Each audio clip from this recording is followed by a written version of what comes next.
Hello friend, welcome to my channel. ये मैं कुछ क्वेश्चन दिखा रही हूँ। 23 मार्च 2022 का प्रीवियस ईयर पेपर है।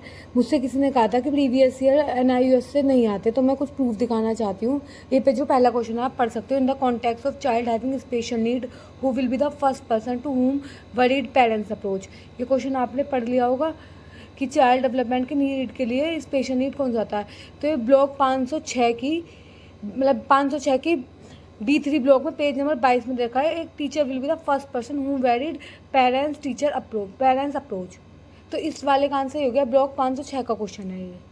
अब इसके बाद मैं आज 10 ही क्वेश्चन बताऊंगी। अभी सेकंड क्वेश्चन है, which of the following statements is correct regarding the collaborative learning approach. First, this approach use quantitative method, और second, teacher transfer all authority to the group. अब देखो, ये क्वालिटेटिव लर्निंग है। ये भी ब्लॉक 502 की पहली यूनिट का 113वें पेज पे है।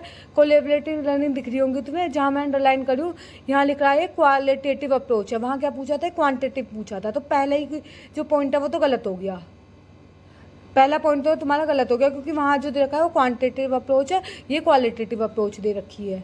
तो पहला पॉइंट तुम्हारा बिल्कुल गलत हो गया। सेकेंड पॉइंट ये था कि स्टूडेंट्स को की भागीदारी करानी चाहिए, टीचर को नहीं करानी चाहिए। मतलब ट्रांसफ़र को टीचर को सारी अथॉरिटी बच्चों को दे देनी चाहिए। तो हाँ, ये तो करेक्ट है। ये भी इसमें ही दे रखा है, लेकिन वो मैंने लिया नहीं क्योंकि आसान था, तो कर लेंगे ओनली सेकंड।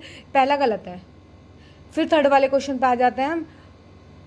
तो आप ये पढ़ लेना अच्छे से, ये देख लेना। और किसी ने कहा था एनआईएस इतने इंपॉर्टेंट नहीं है, तो एक बार देख लो एनआईएस से क्वेश्चन। मैं 10 क्वेश्चन दिखा रही हूँ, 10 के 10 एनआईएस है। Activity based learning is essentially in a form of. वैसे तुम्हें पता होगा कि एक्टिविटी बेस्ड लर्निंग के लिए लर्नर सेंटर अप्रोच होनी चाहिए, लेकिन ये भी एनआईयूएस में दे रखा है। मैं दिखा देती हूँ इसके लिए। वैसे तुम्हें पता होगा। ये फोर्थ क्वेश्चन है, which of the following is a seeker with teacher as a facilitator और गाइड। टीचर फैसिलिटेटर और गाइड होता है, ये कौन सी अप्रोच में होता है। तो ये दोनों क्वेश्चन मैं एक साथ दिखाऊंगी, क्योंकि लर्नर सेंटर अप्रोच है। ये भी ब्लॉक 502 के 103 और 193 ये लर्नर सेंटर अप्रोच है। इसमें देखो, पहली लाइन पढ़ो कि ऑल एक्टिविटी लर्नर सेंटर होती है। और टीचर का क्या रोल होता है इसमें। टीचर जो होता है हमारा, the teacher play a role of facilitator. Second line पढ़ोगे, the teacher play the role of facilitator. तो दोनों ही क्वेश्चन यहाँ से कंप्लीट होगा। मैंने फैसिलिटेटर पे झूम भी कर दिया है। तो ये भी एनआईओएस के ब्लॉक 502 का। अभी तक मैंने 4 क्वेश्चन बताया है, तो एक 506 ब्लॉक से है। मैंने क्योंकि 502, 503, 6 और 7 ही कर रखा है, तो मेरे को उन्हीं के ज़्यादा क्वेश्चन पता है कि कौन सा कहाँ से पूछा हुआ है। और ये जो पेपर मैं करा रही हूँ 23 मार्च का एनडीएमसी का पेपर है, सेकेंड शिफ्ट का। उसके अलावा भी किसी को चाहिए ना, मैं सारे पेपरों के दे दूंगी। सारे पेपर लगभग मैं 10 से 12 पेपर एनालाइज करके एनआईओएस पढ़ रही हूँ। मैं ऐसे नहीं पढ़ रही, तो ऐसे कमेंट मत किया करो कि तुम कहाँ से पढ़ रही हो। 5th क्वेश्चन पढ़ो कि a teacher play which of the following roles in enhancing physical climate of the classroom. Teacher का क्या रोल होता है। पहला है encouraging student for beautification of classroom walls और ensure that the classroom is clean. तो ये block 500 मतलब 502 की ब्लॉक 500, इसमें B2 यूनिट है, उसकी शायद 93 या 6 पेज पे है। मतलब एग्जैक्ट मुझे याद नहीं, 6 पेज पे दिख रहा है, 6 पेज पे। तो यहाँ देख लो, पहली जो लाइन है, पहली लाइन में दिख रहा है कि स्टूडेंट ब्यूटिफिकेशन होना चाहिए कॉलम में, और क्लीन कर लेना चाहिए। उसके अलावा भी बहुत सारे पॉइंट है, डस्टबिन रखा होना चाहिए। तो हो सकता है तुम्हारे अगले पॉइंट में इससे क्वेश्चन आ जाए, तो तुम 5 पॉइंट पढ़ने हैं और उन्हें नोट डाउन कर लेना। ये तो दोनों करेक्ट हैं। इसके बाद ये 6th क्वेश्चन है।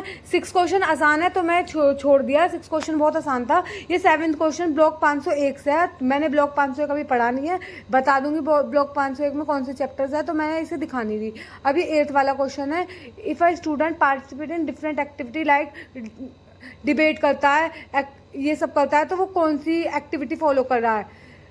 स्कॉलिक एक्टिविटी या कोई स्कॉलेटिक एक्टिविटी। अगर प्रोनाउंसिएशन में गलती हो रही हो तो एडजस्ट कर लेना, मेरी इतनी अच्छी इंग्लिश नहीं है। लेकिन तो इसमें मैंने दो को कोकुलर एक्टिविटी को खोल लिया। मैं सोचा कोकुलर एक्टिविटी और होलिस्टिक एक्टिविटी अलग अलग होती है, सेम होती हैं। ये तो तुम्हें बीटीसी में पढ़ा ही होगा। तो इसकी जो मैंने डिबेट दिखाया है, डिबेट तुम्हारी कोकुलर एक्टिविटी है। तो इसका सिर्फ एक ही आंसर सही हो जाएगा। स्कूल एक्टिविटी वही होती है जहाँ बच्चों को पढ़ाया जाता है, तो सेकंड वाला क्वेश्चन ठीक हो जाएगा। और मेरा ये, मैं हर बार कहती हूँ NIOS हिंदी में, इंग्लिश में पढ़ना है, क्योंकि हिंदी में बहुत हार्ड होता है। अब ये वाला देख लो, इस मल्टी ग्रेड टीचर, अब ये वही बच्चा कर सकता है जिसने पढ़ रखा है NIOS। वन कैन मैनेज, तो मल्टी ग्रेड टीचर कितने स्टूडेंटों को मैनेज कर सकता है। तो ये ब्लॉक 502 की यूनिट 2 है शायद, ब्लॉक 502 के B2 यूनिट है, मतलब ब्लॉक 502 का B2 यूनिट का 70वां पेज पे दे रखा है, 70 पेज पे देखा है। तो इसमें देखा है 3 ग्रुप को वो कर सकता है। देखो यहाँ पर you can manage A multicolour teacher manage 3 group at a time. फिर इसके बाद देखा है कि 5 बच्चों को संभालना है तो कितने टीचर लगेंगे, वो पूरा पढ़ना पड़ेगा। तो तुम्हें, तो इससे तुम्हारी पूरी, तो तुम्हें पता चला कौन सा, ये अभी तक 502 के ही क्वेश्चन चल रहे हैं। ये देख लिया 9th क्वेश्चन हो चुका है, इसमें से लगभग 8 क्वेश्चन 502 के ही हैं, 1-2 क्वेश्चन अलग है। अब मैं 10th क्वेश्चन बता देती हूँ। 10th क्वेश्चन है, dash is the lowest end of the computer range. जब तुम सोचोगे कंप्यूटर का क्वेश्चन आ गया, तो कंप्यूटर है 502 ब्लॉक में यूनिट 11 कंप्यूटर की यूनिट है, वो पढ़ लेना। मैंने इसी से पढ़ी, वैसे मैंने कंप्यूटर पहले पढ़ा है, लेकिन एक क्वेश्चन आ गया वो गलत हो गया, तो मैंने इसमें से ही भी कंप्यूटर पढ़ा था। तो आपको दिख रहा होगा, माइक्रो पूछा है कि लोएस्ट एंड कंप्यूटर रेंज की स्पीड और कैपेसिटी किसकी कम होती है, तो माइक्रो कंप्यूटर है, ये इसका आंसर दे रखा है। तो ब्लॉक 502 की 11th यूनिट दे रखी है कंप्यूटर की। तो कंप्यूटर मैं सोचा तुम्हें आता है तो तुम पढ़ोगे नहीं, इसी से पढ़ लेना। पहली जो है ना, computer is the lowest end of the computer range and the term of speed and store capability. तो ये इसका ही आज मैंने 10 क्वेश्चन करा दिया, किसी और को और भी चाहिए तो वो उसके भी प्रूफ दे दूंगी। तो NIOS पढ़ना बहुत इंपॉर्टेंट है। Thank you so much.